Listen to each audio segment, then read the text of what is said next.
21 жылы биздин шаардын бюджети 10,5 миллиард сом болсо, биз бюджетти быйыл доходный частын өзүбүз 3,5 миллиард сомго биз көбүрөөк чогулттук.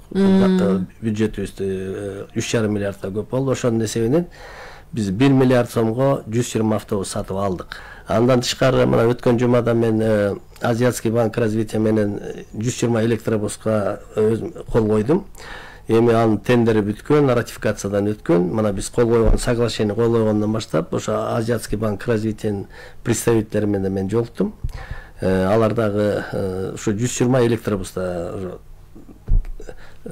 жазалып башталды да. Аны эми 23-жылдын даяр болгондо аны дагы заранее айтыш азыр кыйын экен. Себеби мына карантин болуп атат, штрафный санкциялар болуп калат, кээ бирки мамлекеттин ортосунда. Ал комплектующий запчасттар кээ биринде болуп калат, жок болуп калат экен. Ошон үчүн мен өткөндө 15 декабрь деп койдум эле. Себеби мындай ковид боюнча ограничение болорун биз биринчиден билген жокпуз. Экинчиден контракт боюнча 15 декабрда бизге Бишкекке келип калмак. Эми алар дагы ушундай ситуацияны бизге түшүндүрүп атат.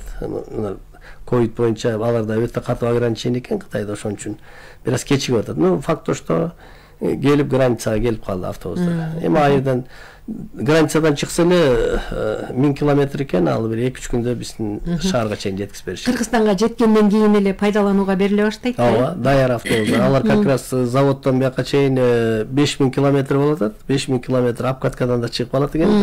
Даяр болот. Андан тышкары алар 2 жыл бизде ошону гарантированный обслуживать этип берет. Сапатына кепилдик бар экен. Сапатына кепилдик бар. Себеби Россиянын көп шаарларында да бул пайдаланып жүрөт экен. Мен өзүм Алматыга барып көрүп келдим.